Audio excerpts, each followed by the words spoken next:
Russia's invasion of Ukraine and the subsequent sanctions on its economy have worsened the inflated global food prices, primarily affecting those in poorer countries. The conflict has cut off supplies from Ukraine's ports, which once exported vast amounts of cooking oil as well as cereals such as maize and wheat. This has reduced the global supply and caused the price of alternatives to soar. According to the United Nations, global food prices are almost 30% higher than at the same time last year. India's External Affairs Minister S. Jaishankar said, the implications of the situation in Ukraine will throw up a 3F crisis, namely fuel, food, and fertilizers.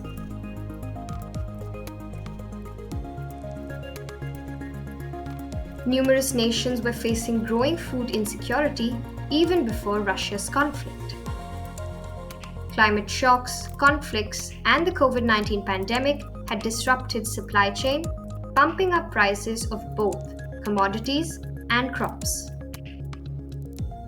According to the World Bank, as of June 1, 2022, the agricultural price index was 40% higher compared to January 2021.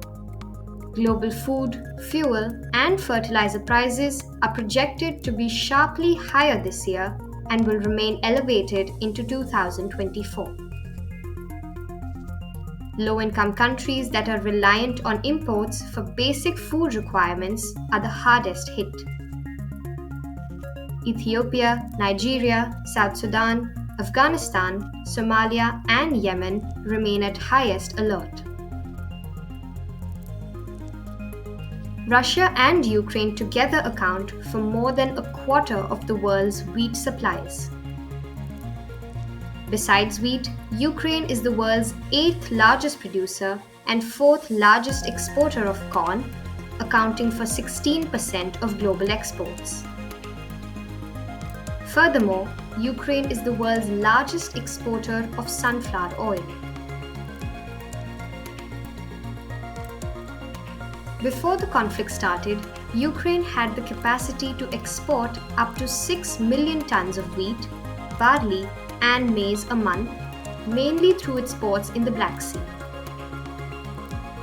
But exports have collapsed since the invasion, as the Russian war effort is entirely focused on Ukraine's eastern and southern parts along the Black Sea. Currently, several Ukrainian port cities are under Russian control.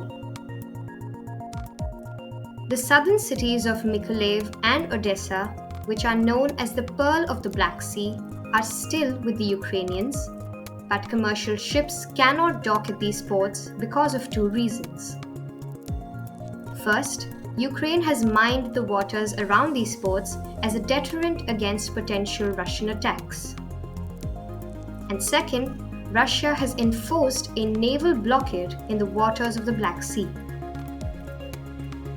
These factors effectively brought exports from Ukraine to a grinding halt. According to Ukrainian authorities, more than 20 million tons of grain are stuck in warehouses and containers. Both the UN and Turkey have initiated talks with Russia to find a solution to resume exporting both Ukrainian and Russian grain, but no breakthrough has been achieved so far.